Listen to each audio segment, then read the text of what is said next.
이 갈릴리로 가라라고 하는 말씀은요, 제가 목사 안수를 받을 때 저희 이모부님이 저에게 해주신 말씀이기도 합니다. 그렇게 어리게만 느꼈던 그 조카가 목사 안수를 받을 때, 그때 아버지가 이제 돌아가시고 안 계셨을 때였어요. 그러니까 이모부가 아버지의 마음으로 저에게 하신 앞으로 이런 목회를 했으면 좋겠습니다 라는 마음을 담아서 저에게 주신 말씀이 갈릴리로 가는 목사님 되세요 라는 말씀이었습니다. 드디어 제가 이제 정말 갈릴리로 가는 목회를 해야 할 중차대한 그런 위치에 놓여져 있습니다. 어제 제가 집에서 이제 잠을 청하고 있는데요, 그 생각이 들더라고요. 이제 담임 목사가 한 교회 위임을 받으면 큰 산을 하나 이제 또 넘은 거거든요. 그런데 제가 큰 산을 하나 넘었는데, 제가 제 아내한테 그 이야기했어요. 여보, 근데 큰 산 하나 넘었는데 마음이 시원해야 하는데 왜 이렇게 또 부담감이 느껴질까? 또 하나 큰 산 하나가 내 앞에 놓여져 있는 것 같이 느껴지는데 왜 그럴까? 그렇게 이야기했습니다. 그렇습니다. 신학교 들어갈 때예요. 그때 신학교만 들어가면 다 될 것 같았어요. 그래서 신학교가 큰 하나의 산이었거든요. 그런데 신학교를 들어가고 난 다음에 보니까 신대원을 또 들어가야 되겠더라고요. 신대원 제가 2번 떨어졌거든요. 제가 뭐 창피한 것도 모르고. 그런데 신대원만 들어가면 다 될 것 같았는데, 신대원 막상 들어가고 나니까 눈앞에 강도사 시험이 또 있더라고요. 야, 강도사 시험도 또 그것도 만만치 않더라고요. 강도사 시험만 다 치면 될 것 같았는데, 강도사 시험 치고 나니까 이제 전임 사역을 어디로 가야 할지 교회를 정하는 게 그게 또 장난이 아니더라고요. 그래서 이 고비만 넘기면 되겠지 해서 그렇게 하나님께서 또 길을 열어주셔서 귀한 교회를 또 가게 되었습니다. 그래서 전임 사역을 하게 되었는데요. 전임 사역하고 나니까 이제 부목사 생활 끝내고 나니까 이제 어느 교회를 하나님께서 보내주셔야 되는데, 그래서 담임 목회를 해야 되는데 하나님이 어떤 교회, 어떤 길로 저를 인도하실까, 그것을 두고 또 기도했어요. 그래서 그것만 끝내놓으면, 내가 담임만 나가면 이제 내가 날개 놓치듯이 날아갈 수 있을 것이다, 그렇게 생각했는데, 어제부로 제가 비로소 한 교회의 위임 목사로 담임을 하게 되었습니다. 그런데 그렇게 하면 모든 산이 이제 다 무너지고 이제 넓은 평야가 저에게 주어진 것 같았는데, 또 하나의 산이 저에게 놓여져 있었습니다. 물론 어떤 면으로 따지면 그 산은 내가 기쁨으로 넘어야 할 산이기도 하고요. 그리고 하나님 앞에 그 산을 두고 끊임없이 기도해야 될 산이기도 합니다. 저는 어제 권면해 주신 이상열 목사님, 창원 서문화교회 원로 목사님 말씀을 들으면서요, 제가 딱 마음먹었던 거 그대로 말씀하셨어요. 제가 목회하면서 저 개인적으로 세운 게 있는데, 목회의 본질을 절대 떠나지 말자라는 거예요. 목회의 본질이 여러분 뭘 것 같습니까? 저는 그렇게 생각해요. 말씀과 기도와 신방이에요. 어제 정확하게 목사님이 그 말씀하시더라고요. 목사가 말씀과 기도와 신방을 게을리하지 않으면, 그러면 어떤 경우도 문제되지 않아요. 교회가 시끄럽고 담임 목사와 성도들 간에 무언가 좋지 않은 불협화음이 있을 때 보면 대부분 목회자가 이 목회자로서의 본질을 잊었기 때문이에요.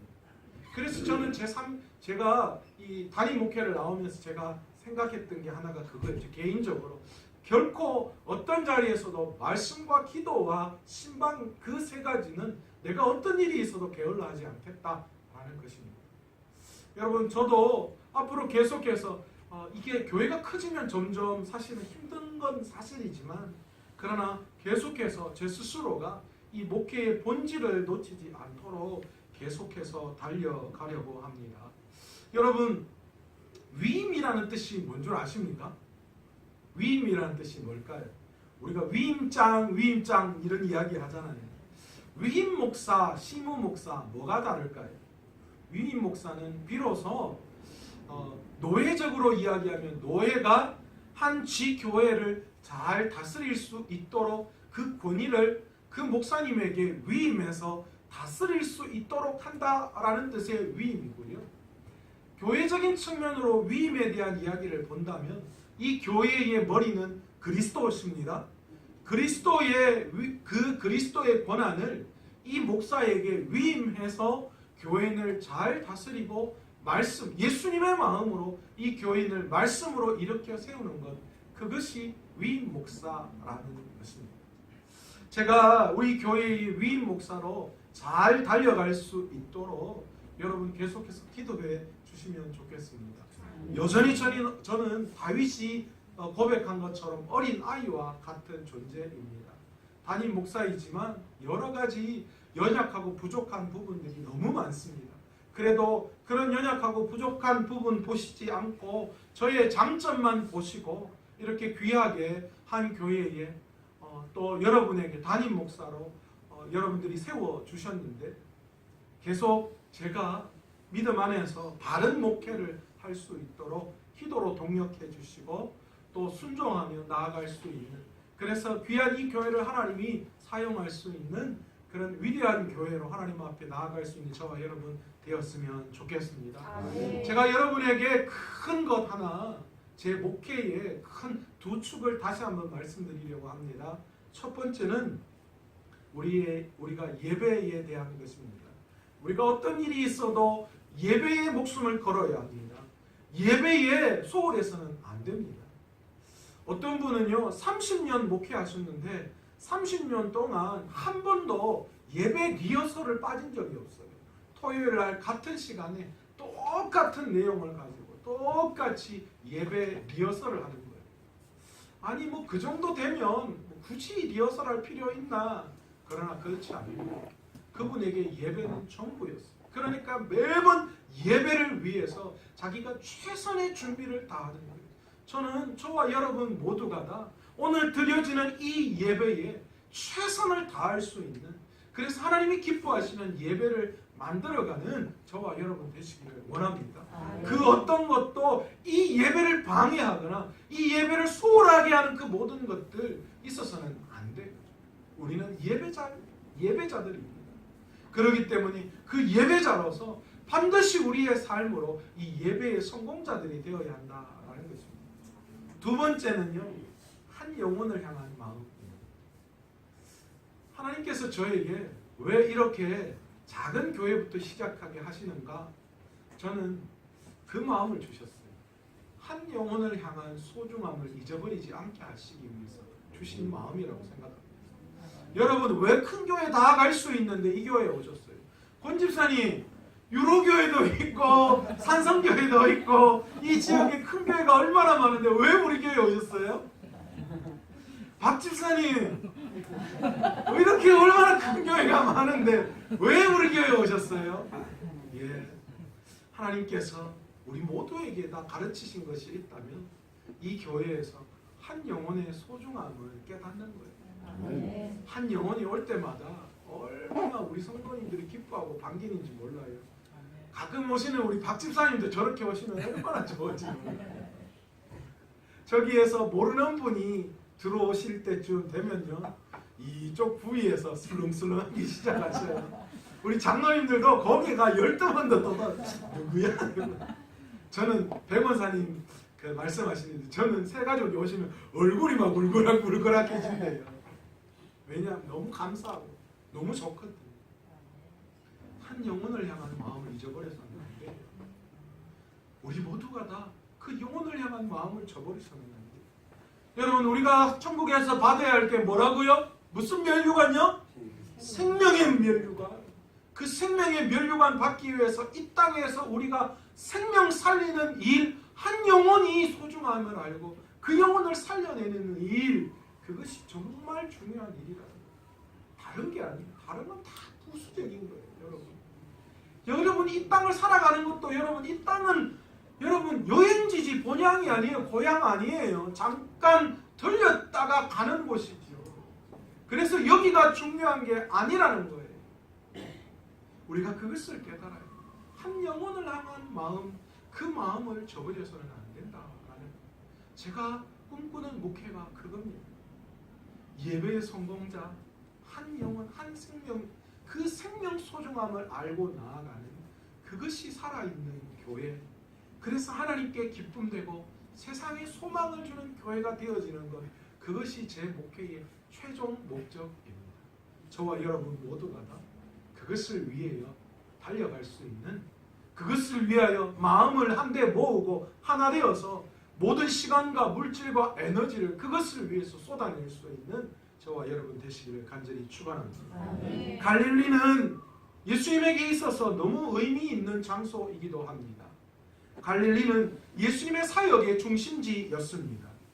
예수님께서 대부분 전도 사역을 감당하실 때 행하셨던 곳이 갈릴리 지역입니다. 갈릴리 지역은 어떤 곳일까요? 여러분, 우리가 잘 알고 있는 유대 땅을 크게 세 부분으로 나눌 수 있습니다. 가장 이 남쪽에, 가장 아래쪽에 위치하고 있는 이곳이 이 유대 지역, 예루살렘이 위치하고 있는 유대 지역의 중심지 예루살렘 지역입니다. 그리고 또 중간에 있는 지역이 있습니다. 중부지방이죠. 거기가 사마리아라고 하는 사마리아 땅이 거기에 있습니다. 가장 북쪽에, 가장 위에 위치하고 있는 곳이 오늘 하나님 예수님께서 오셔서 사역의 중심지가 되셨던 갈릴리 지역입니다. 그러니까 갈릴리, 중간에 사마리아, 그리고 예루살렘, 이렇게 크게 중심지역 이 유대를 세 부분으로 나눌 수 있습니다. 이 가장 아래쪽에 있는 남쪽에 이 유대 땅 예루살렘 지역은요, 가장 상류층, 권력이 있는, 정치적으로 교육으로 모든 것의 유대의 중심지, 거의 수도의 역할을 감당하는 게 바로 이 예루살렘 지역이었습니다. 그러니 당연히 신앙에도 중심지가 예루살렘이었습니다. 상대적으로 갈릴리 지역은 어떤 지역이냐? 삶의 터전이 되어지는 지역이었습니다. 농업과 목축과 어업 등 이 노동자들이 주로 생활하는 그런 곳이 바로 이 서민층이 살아가는 곳이 갈릴리 지역이었습니다. 또한 사마리아 지역은 이주 노동자들이, 이주해 있는 사람들이 거주하는 곳이에요. 그러니까 약간 혼혈 개념이죠. 이방 사람들과 유대인들이 결혼해서 그렇게 생겨난 이 사람들을 이 유대인들은 사마리아인이다라고 이야기했어요. 특별히 이 유대인들은 사마리아 사람들을 굉장히 무시하고 천대했습니다. 심지어는 사마리아 땅을 얼마나 천대했느냐? 이 갈릴리 지역에 있는 사람들이 유대로 내려갈 때, 예루살렘으로 내려갈 때 사마리아 땅을 밟지 않게 하기 위해서 어떻게 했어요? 사마리아 땅을 제외해서 빙 돌아서 예루살렘으로 갔고요. 예루살렘에 있는 사람이 갈릴리로 갈 때도 마찬가지로 빙 돌아서 가는 그런 일이 있었어요. 그러니까 사마리아 여인과 대화한 예수님을 성경에서는 놀랍게 여길 수밖에 없는 거예요.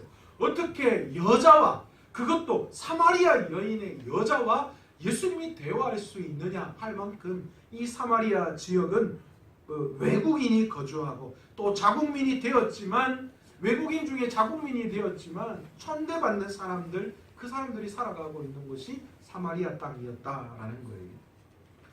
예루살렘의 상류층 사람들은요, 자신들의 부와 명예와 권세를 굉장히 드러내고 자랑했습니다. 그 모든 것이 자기가 신앙생활을 잘 했기 때문에 받는 축복인 것처럼 여겼어요. 그래서 늘 그들은 의인이라, 스스로가 의인이라 생각하면서 살았던 사람입니다. 그러면 거기에 비해서 상대적으로 사마리아와 갈릴리 지역에 사는 사람들은 어떤 마음을 가졌을까요? 대부분의 사람들이 나도 빨리 출세하고 성공해서 저기 예루살렘으로 나도 입성해야 되겠다. 많은 사람들이 그런 생각하잖아요. 나도 빨리 성공하고 출세해서 서울로 가야 되겠다. 사람은 서울로 보내야 하고 말은 제주도로 보내야 한다라는 것처럼 우리 마음속에 서울에 대한 동경, 도시에 대한 동경이 있는 것처럼 당시 갈릴리 지역이나 사마리아 땅에 살아가고 있는 많은 사람들도 예루살렘에 대한 동경의식이 굉장히 많았다라는 것입니다. 예수님께서 내가 의인을 부르러 온 것이 아니라 죄인을 부르러 왔다라는 이 구절에서도 우리가 이 구절을 단순히 도덕적인 타락에 대한 것으로 해석하는 것보다 신분에 관한 문제로 해석하는 것이 훨씬 더 자연스러울 수 있다는 거예요. 그러니까 예수님이 내가 의인을 부르러 온 것, 그러니까 다시 말해서 내가 예루살렘 땅에 있는 세도가들을 부르러 온 것이 아니라 뭐요? 죄인, 다시 말해서 사마리아 땅과 갈릴리 땅에 있는 서민들을 구원하기 위해서 이 땅에 왔다. 그렇게 해석하는 것이 훨씬 더 부드러울 수 있다라는 거예요. 예수님의 제자들은 대부분 어디 지역의 사람들입니까? 갈릴리 지역의 사람입니다. 갈릴리 지역 중에서도 어부 출신들이 많았죠. 어렸을 때부터 이 어부들은요, 이 옛날 그 사람들은 대부분 가업을 있잖아요.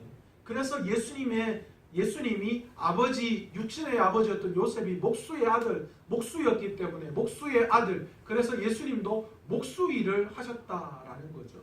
그것처럼 당시에는 가업을 잇는 일들이 많았는데 이 예수님의 제자들이 보통 대부분 갈릴리 호수에서 그런 어업을 하는 사람이었어요. 그러니까 이 사람들은 어렸을 때부터 뭐로요?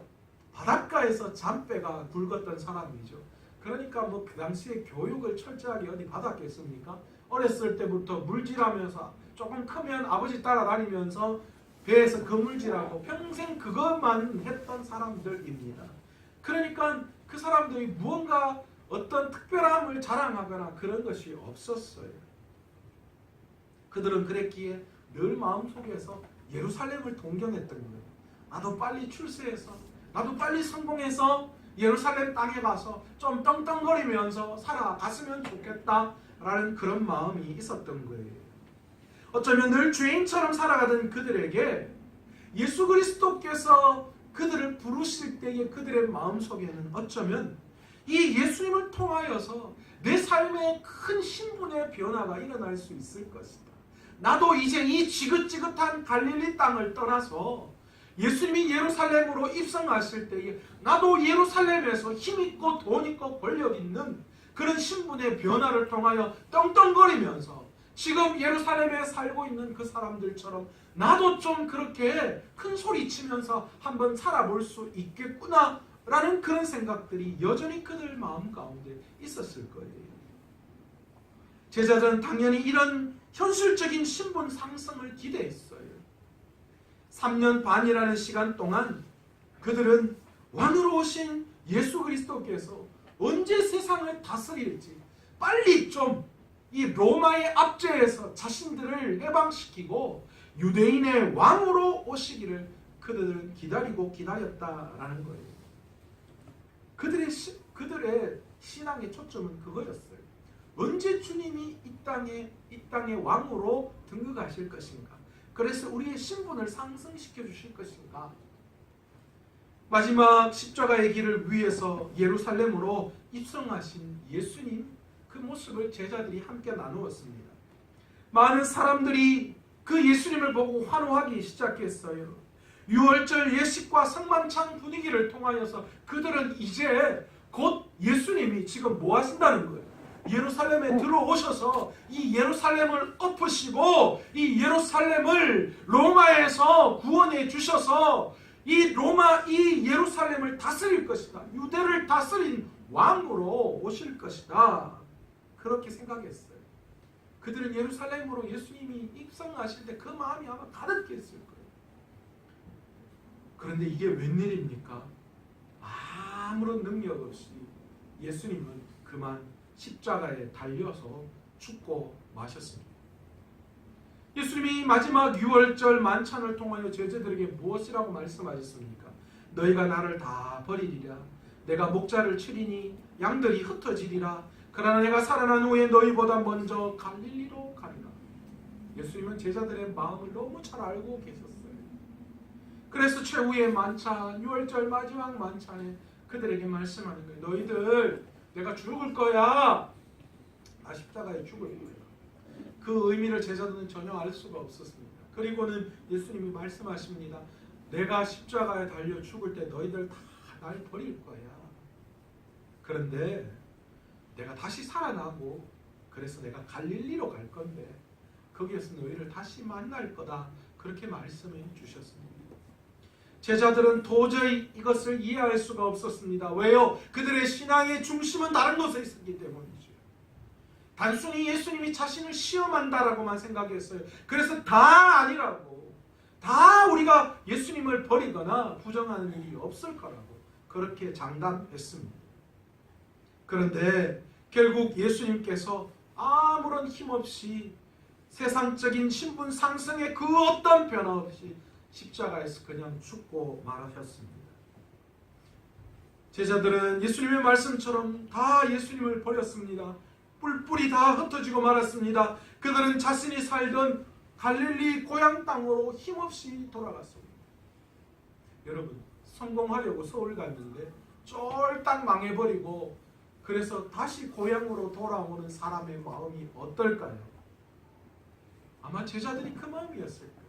세상을 다 가지고 신분 상승이 있고 그래서 이 유대 땅을 차지할 거라고 그렇게 부푼 꿈을 가지고 예수님과 함께 3년이 넘는 시간 함께 하셨고 함께 했고 그리고 예루살렘까지 입성했는데 그만 예수님이 아무 힘없이 돌아가시고 말하셨던 거예요. 자신들의 부푼 꿈이 다 무너졌어요. 하룻밤 사이에 자신의 꿈이 다 일장춘몽이 되어버린 거예요. 힘없이 절망 가운데 그들은 다시 고향으로 돌아올 수밖에 없었죠. 예수님이 내가 살아난 후에 너희보다 먼저 갈릴리로 가리라 라고 그렇게 말씀하신 이 말씀 속에는 깊은 뜻이 숨겨져 있었습니다. 오늘 밤 너희가 착각의 꿈에서 완전히 깨어버릴 것이다. 그리고 너희는 본래의 모습으로 돌아가게 될 것이다. 예수님 그 이야기 하신 거예요. 너희 지금 헛된 꿈, 너희 신앙의 헛된 그 중심, 그거 하룻밤에 다 그냥 깨어져 버릴 거야. 너희는 처절한 모습으로 고향으로 돌아갈 거야. 그거 이야기 하신 거예요. 그런데 예수님은 그게 끝이 아니었어요. 마태복음 28장 10절에 무서워하지 말라. 가서 내 형제들에게 갈릴리로 가라 하라. 거기서 나를 보리라 하시니. 예수님은 실패와 낙심 속에 자신이 꿈꿨던 모든 꿈들이 다 한낱 그냥 물거품으로 돌아가서 절망 가운데 있는 그 제자들을 다시 만나 주셨습니다. 다시 만나 주시고 다시 그들에게 사명을 허락해 주기를 원하셨던 거예요. 예수님께서 모든 꿈이 깨어지고 허탈한 모습으로 본래의 모습으로 돌아간 제자들에게 나타나 주시고 만나 주셨어요. 여러분, 나타나 주셨다라는 것은 그냥 보이는 거예요. 보이는 거는 누구에게도 할 수 있잖아요. 지나가는 사람에게도 짠! 할 수 있잖아요. 그런데 예수님이 나타난 걸로 끝나는 것이 아니라 그들을 만나 주셨다는 거예요. 여러분, 만남은 관계가 되어야지만 되는 거예요. 관계가 있을 때야지만 되는 거예요. 여러분, 예수님께서 십자가에 달려 죽으시고 갈릴리에서 다시 그들을 만나 주시겠다라는 것은 그들과 새로운 관계를 만들겠다라는 그런 뜻이 그 속에 포함되어져 있는 것입니다. 그러면서 그들에게 뭐라고 말씀하시며 사명을 허락해 주셨습니까? 다시 그들에게 새로운 사명을 주시는 거예요. 너희는 온 천하에 다니며 만민에게 복음을 전파하라. 그것이 주님이 새롭게 제자들에게 주신 명령, 사명이었습니다. 예수님께서는 왜 제자들과 갈릴리에서 다시 만나기를 원하셨을까요? 갈릴리에서 제자들을 다시 만나시는 과정을 통하여 예수님은 제자들에게 무엇을 가르쳐 주시기를 원하시는 것일까요? 첫 번째, 성공의 우상을 버리기를 원하셨어요. 제자들이 가지고 있었던 잘못된 성공관, 그것을 깨어버리기를 원하셨던 거예요. 여러분, 많은 사람들이 신앙의 본질을 흐트리고 있습니다. 성공을 위해서 신앙을 이용할 경우도 너무 많이 있습니다. 아니면 세상적인 성공을 신앙의 성공으로 착각하는 경우 너무 많이 있습니다. 세상적으로 보잘것없이 보이는 신앙인을 보면 어떡하냐 그렇게 안타까워하는 모습으로 이야기할 때가 많아요. 그러나 성공한 사람들을 바라볼 때마다 우리는 어떻게 해요? 어휴, 좋겠어요. 그 부러움 속에는 무슨 마음이 포함되어져 있습니까?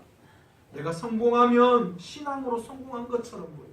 신앙에 성공하면 세상의 성공도 가진 세상에서 성공할 것 같이 여겨지는 우리의 마음 때문이죠. 그러나 여러분, 우리의 세상은 성공하기 위해서 신앙생활하는 것이 아니라는 걸 아셔야 합니다. 우리의 신앙은 성공에 있지 않습니다. 어느 날부터인가 제가 설교하는 게 너무 힘들 때가 있었습니다. 정말 설교가 안 되는 거예요. 도대체 내가 무슨 말을 하는지도 모르겠고요. 그래서 설교의 부담이 너무너무 많이 가져서 그래서 한동안 정말 설교를 잘 못했을 때도 있었습니다. 그런데 그때 제가 하나님 앞에 기도했어요. 하나님, 제가 왜 이렇게 설교를 못합니까? 왜 설교에 이렇게 자신이 없습니까? 그럼 이쯤 되면 성도님 중에 아이고 아닙니다. 목사님 설교 잘하십니다. 이야기 좀 해주셔야 돼요. 왜 스스로가 이렇게 설교를 못할까? 그래서 하나님 앞에 곰곰이 기도하는 가운데 하나님 저에게 주신 그런 감동이 있으셨는데 그게 뭐냐면 너 무엇을 위해 설교하니? 그 질문을 저에게 했어요. 너 무엇 때문에 설교하니? 그 질문을 하시는데 제가 그 질문에 답을 못하겠더라고요. 제가 그때 설교가 한참 힘들 때에 제 설교의 목적은 인기를 위해서였어요. 큰 교회에서 사역하다 보니까요. 목사님들 간에 비교가 너무 많이 되는 거예요. 그래서 성도들이 설교를 좀 잘하고 다른 부분에 좀 뛰어난 게 있으면 성도들이 가서 목사님 참 말씀이 좋고 우리 목사님은 뭐가 좋고 그러니까 제가 그게 너무 부러운 거예요. 저도 사람들에게 인정받고 싶었어요. 사랑받고 싶었어요. 설교 잘한다는 소리 듣고 싶었어요. 어떻게 목사님은 설교를 그렇게 잘하세요? 저는 어제 깜짝 놀랐던 게 저는 제보고 잘생겼다 하시는 목사님 제가 처음 봤어요. 제가 아무래도 이게 한 70대 이상에게 먹히는 얼굴이에요. 아멘. 김성규 목사님도 저를 굉장히 너무 잘 봐주셔가지고 제가 참 감사했고 이상현 목사님도 저를 저보고 잘생겼다고 앞으로 여자 조심하라고 그랬습니다. 우리 아내는 전혀 신경도 안 쓰더라고요.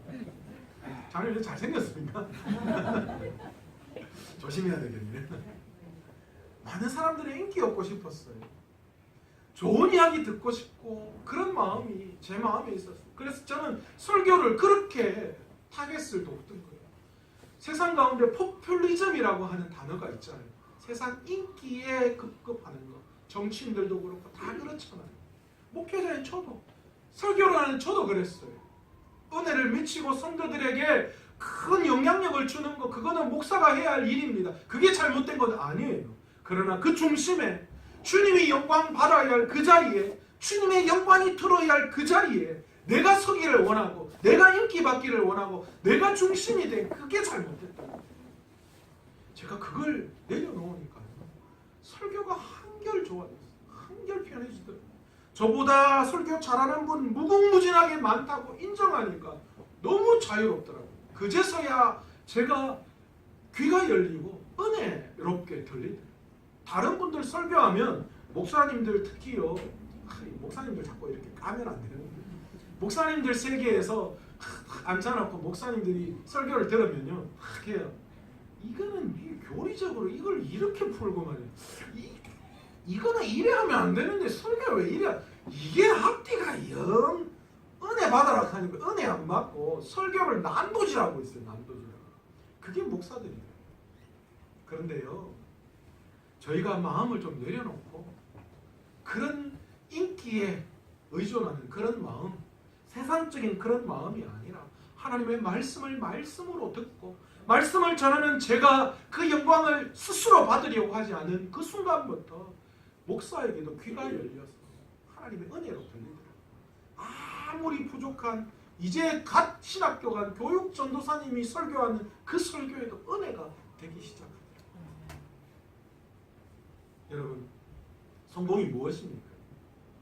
세상이 말하는 성공과 하나님의 말씀하시는 성공은 완전히 달라요. 우리가 착각해서는 안 됩니다. 성경은요, 총리가 된 요셉을 보고 그를 보고 성공했던 사람이다라고 이야기하지 않습니다. 다윗이 이스라엘이 왕이 될 때 그를 향하여서 너는 성공했던 사람이야. 성경은 그렇게 말하지 않습니다.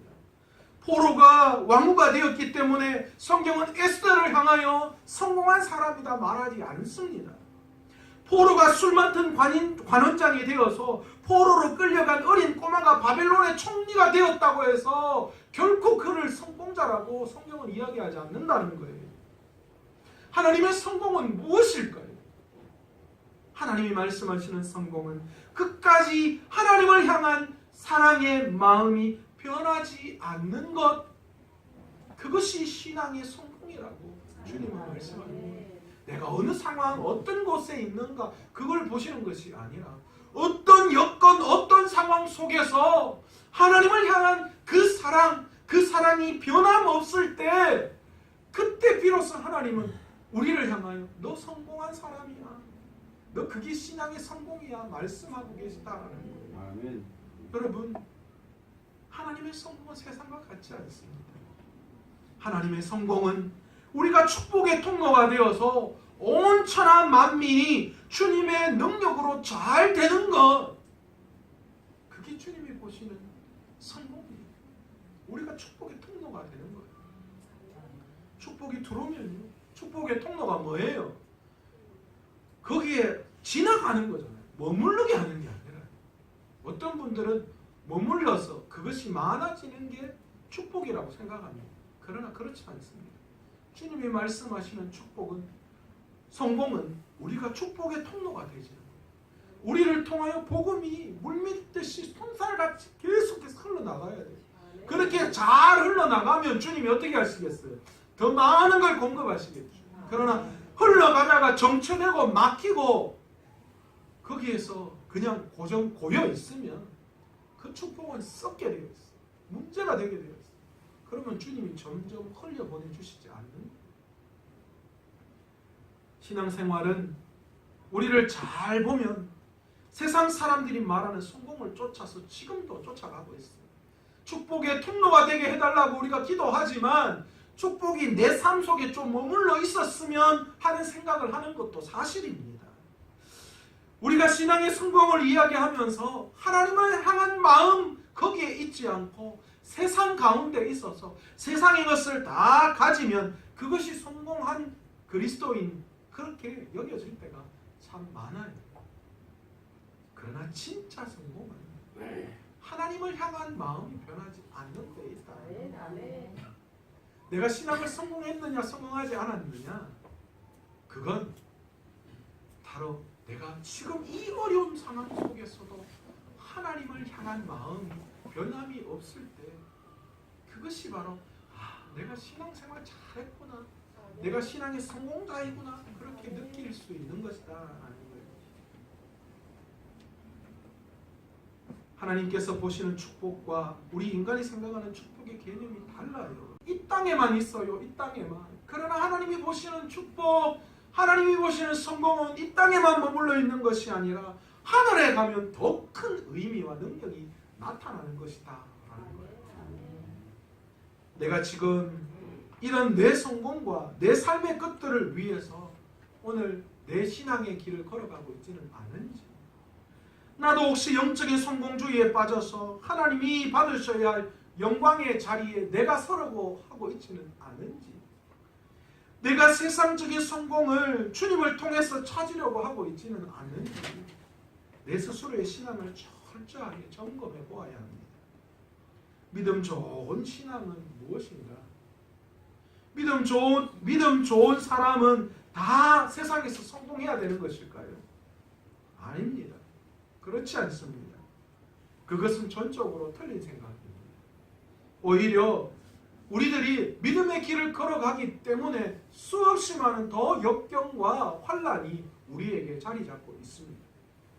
더 힘들고 어려울 때에 그때가 바로 내가 정말 신앙생활 잘하고 있는 것이구나 확인할 수 있는 거예요. 여러분, 축복이 아닐 때가 있다라는 것을 알아야 합니다. 내가 신앙생활 잘 못하고 있는 것 같은데 내 인생에 왜 이렇게 더 많은 축복이 하나님이 허락해 주시나? 여러분, 그 축복은 축복이 아닐 수도 있습니다. 그 축복은 도리어 나에게 저주일 수도 있어요. 우리가 너무 견디기 힘든 고통 가운데 있을 때에 여러분, 그 고통이 도리어 축복이 될 수 있는 것을 우리는 믿어야 합니다. 인정해야 합니다. 아멘. 왜 그렇습니까? 하나님은 그 어려움을 통하여서 우리를 더 신앙의 사람으로 어떤 상황 가운데서도 하나님을 향한 그 사랑의 마음 변하지 않도록 해주시기 위해서 우리를 시험에 내어놓으시는 분이라는 거예요. 여러분, 믿음대로 살아가는 게 쉬워요, 어려워요? 믿음대로 성공하는 게 쉬워요, 어려워요? 그러니까 신앙의 성공자들이 고통 가운데 있는 것은 어쩌면 당연할 수 있어요. 내가 믿음 지키기 위해서 어쩌면 더 많은 수없이 많은 고통 당해야 해요. 주일날 근무를 해야 하는 일에 있으면 그 주일을 지키기 위해서 평일날 내가 더 많이 그 일들을 감당해야 해요. 그러니까 더 힘들고 더 애쓰는 거예요. 남들은 주일날 문 열어서 장사해서 돈 버는데 나는 주일날 문 닫으면 재정적으로 더 힘든 게 사실이에요. 어쩌면 문 닫으면 수입이 줄어드는 게 사실이죠. 우리는 그런데 어떻게 기도합니까? 주일날 문 닫으면 평일날 배로 돈 더 벌게 해달라고 우리 그렇게 기도합니다. 어쩌면 그것도 사실은 어불성설이에요. 주일날 문 닫으면 수입이 주는 게 사실이죠. 그러니까 더 어려운 게 사실인 거예요. 믿음으로 살아가려고 하면 사실은 더 힘들고 어렵습니다. 더 십자가가 많은 게 사실이에요. 그러나 좋은 믿음은 뭐예요? 그럼에도 불구하고 내가 그것을 이겨내고 견디는 거예요. 그것이 좋은 믿음이에요. 그러니까 믿음 좋은 신앙, 그 신앙의 사람들에게 수없이 많은 더 십자가가 우리를 기다리고 있음을 우리는 인정해야 해요.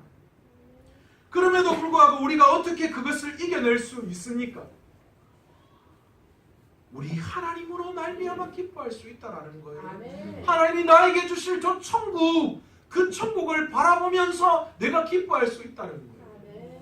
그래서 하박국 선지자가 이렇게 고백하잖아요. 비록 무화과 나무가 무성하지 못하며 포도나무에 열매가 없으며 감람나무에 소출이 없으며 밭에 먹을 것이 없으며 우리의 양이 없으며 외양간에 소가 없을지라도 무엇으로 말미암아요? 나는 여호와로 말미암아 즐거워하며 나의 구원의 하나님으로 말미암아 기뻐하리로다. 이 신앙을 가질 수 있는 저와 여러분 되시기를 간절히 축원합니다. 이 고백의 마음에 변함이 없는 신앙이 진짜 신앙인 거예요. 주님은 헛된 욕망과 세상에 빼앗겨 있는 그들의 잘못된 신앙을 깨우치기를 원하셨어요. 그들이 그 마음을 다 버리고 우리 주님은 새로 시작하기를 원하셨어요. 제자들이 가지고 있는 3년 반 동안 따라다니며 예수님 때문에 성공하고 싶은 마음, 예수님 때문에 출세하고 싶은 마음, 예수님 때문에 예루살렘에 가서 떵떵거리며 살아가고 싶었던 그 세상의 욕망과 욕심에 찬 성공, 그 성공들, 제자들 마음속에 가지고 있는 그것들을 다 씻어내기를 원하셨어요. 그래서 좌절하고 낙심하게 만드셨어요. 절망 가운데 놓아놓으셨어요. 그러나 주님은 그들을 다시 만나주셨다는 거예요. 다시 그들의 신앙이 무엇을 위해서 살아가야 하는지를 다시 가르쳐 주시기 위해서 그들이 세운 헛된 것들을 다 내려놓게 하셨다는 것입니다. 오늘 이 시간 저와 여러분 모두가 다 바로 이 갈릴리로 다시 가 주님을 만날 수 있는 저와 여러분 되시기를 원합니다. 세상의 허황된 욕망, 욕심에 찬 우리의 신앙들을 다 내려놓고 오직 주님으로 말미암아 즐거워하고 구원의 하나님으로 말미암아 기뻐할 수 있는 저와 여러분 되시기를 원합니다. 아멘, 아멘. 그렇게 될 때에 우리 주님께서 비로소 내 삶에 찾아오셔서 우리가 이루어야 할 사명이 무엇인지를 깨닫게 해주시는 분이신 줄로 믿습니다. 아멘. 오늘 시간 그 주님을 찬양하며 나아갈 수 있는 저와 여러분 되시기를 간절히 축원합니다. 오늘 시간 말씀을 생각하시면서 한번 기도하기를 원합니다. 주님, 그렇습니다. 내 신앙을 돌아볼 때 여전히 부족하고 연약했습니다. 세상에 마음이 있었습니다. 세상 성공에 내 관심이 아버지 하나님 놓여져 있었습니다. 그러나 주님은 그런 마음으로 신앙생활 하기를 원하시지 않는 분이십니다. 그래서 3년이 넘는 시간 동안 제자들이 예수님을 따라갔지만 그 제자들에게 실패를 맛보게 하셨습니다. 좌절을 맛보게 하셨습니다. 그래서 다시 자신의 고향으로 다 돌아가게 하셨습니다. 그러나 그것이 끝이 아니라 그 속에서 우리 주님이 다시 만나서 그들에게 진정한 사명을 주셨던 것처럼 오늘 이 시간 우리의 세상 가운데 놓여졌던 모든 마음들을 내려놓고 진정으로 주님이 말씀하신 그 사명 붙들고 나아갈 수 있는 저희들 되게 해달라고 주여 한번 간절히 부르고 통성을 합심하여 기도합니다. 주여